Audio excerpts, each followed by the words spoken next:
Any other questions? Any question back here? You said you may be hiring more people than 9.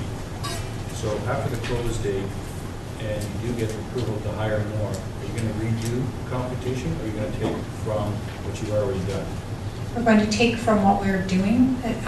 Once we're done this process and the training starts, that's the end of it. So we are looking to make sure that the hiring process encompasses all of the positions that we're hiring.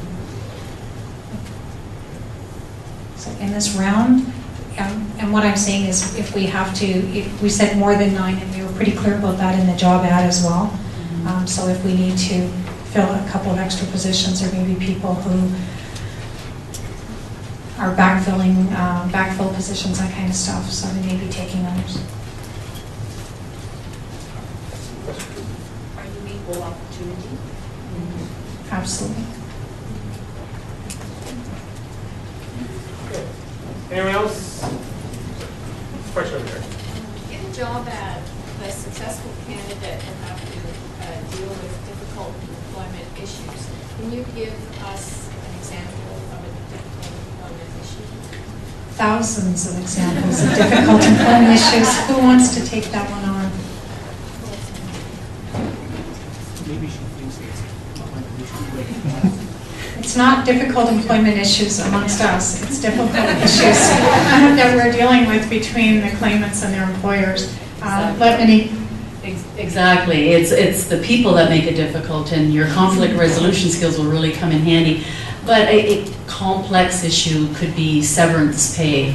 We have to gather a lot of records, and the gathering of the records and information in itself make it complex. We have to determine whether their payroll is at least 2.5 million, so there's some paperwork involved in that. We have to determine if they worked 5 years of service. Well, sometimes even that little bit of information is hard because we have to get the records of employment, and if the employer has not kept accurate track, it just makes it a little bit more difficult, and that difficulty it becomes more complex as a result. So. Anyone else? I just elaborate on that. I talked about spending 3 days learning about minimum wage, when minimum wage is not minimum wage, if you're on a combination of salary plus commission, if you're a student and that kind of stuff. So if you're investigating a claim of somebody that was, say, part salary, part commission, and you had to investigate that, that might be a complex situation.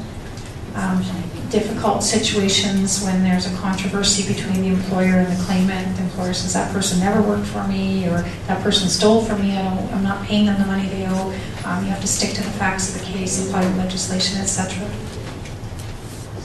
Question up here.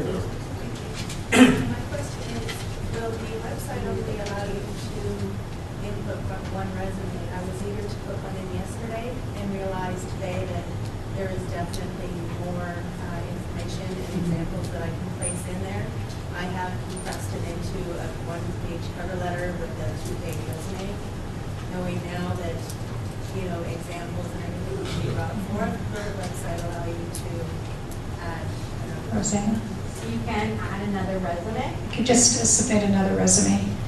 And what we do is when we see duplicate resumes, we go in and see, okay, are they different? Which one is most relevant? Sort of thing.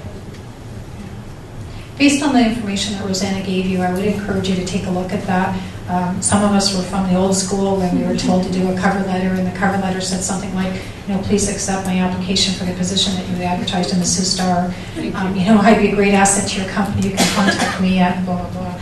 And the actual resume, we just highlighted your education and, a few job skills. It's different now. And you really do have to give us a lot of examples. If the job ad says advanced computer skills, your application should say, I have computer skills that I have gained from my employment here and my employment there and my training here and my training there, and I use those skills to create this, do this, manipulate that, merge this. Like, give me advanced computer skill descriptions. If we ask for advanced computer skills, we want advanced computer skill descriptions. That's what's going to get you scored in. Yeah, take those keywords as, me, advanced, strong interpersonal skills. You need to be strong. You need to demonstrate that you've done it and you have those skills. Those great capacity sort of thing. Back it up. Tell us what you've got, how you got it, how you used it, how successful you were at it. So the question down here first, and then back here. When you're doing your resume, you're addressing the qualifications, do you prefer point form or like a list, or do you prefer full paragraph? We have no preference, so whatever is easier for you to get your points across.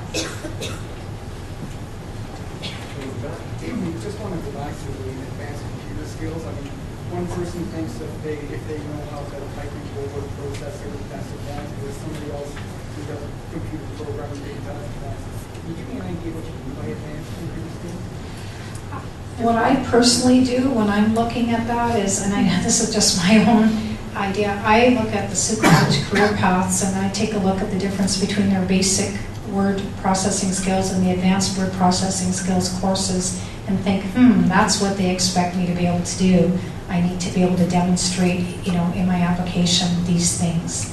So if we said advanced computer skills, and I would think for using word processing, you should be able to create a letter, manipulate the data in a letter, sort stuff, create a table, that kind of stuff. In Excel, you should be able to create the spreadsheet. You should be able to do calculations. You should be able to sort them. You should be able to manipulate the data. There's a question back here. Can you give me an example of a score that you would place it on your cover letter resume, a high score or a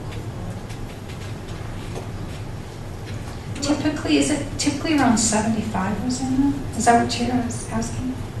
How it works is, okay, each of these qualifications in the job ad are given a percentage. The percentage has to equal 100. So usually, the first qualification, that's given the most percentage. So I'm just going to give an example. Say the interpersonal skills is worth 20%. We rate that on a point system. So 3 meaning you've met, all the requirements of interpersonal skills. So, we do the calculation, you would get 20% there. 2 meaning you met most. So, doing the calculations, I think it works out to about 13.3 marks for that mark. 1 meaning you met some. So, it works out to 6 points. And then so on for each of the qualifications. So, at the end of the day, we do that for all the applications that come in. Let's say, we get, I'm just going to give an example. Let's say we get 500 applications. And out of that, 50 end up with a mark of over 80%. Well, then, Carrie might cut it off at 80%. Let's say, we get 60 that are over 70%, we'll make it that. It just all depends where you fall in out of, the 500 applications that come in and how many people Carrie's going to decide to interview. Other questions? None? Okay. Well, thank you very, very much, everyone, for coming. Thank you, everyone, Ministry of Labor and Seminary. Thank you, Algoma University, the City of Sault Ste. Marie, and the EDC, and discoverthesioux.ca. Check the websites if you want to watch this again. Or if you want to come back live, we're doing this again at 7 o'clock tonight. Why you come twice, I don't know, but I'll be here until everybody else. So thanks again. And thank you, Ken.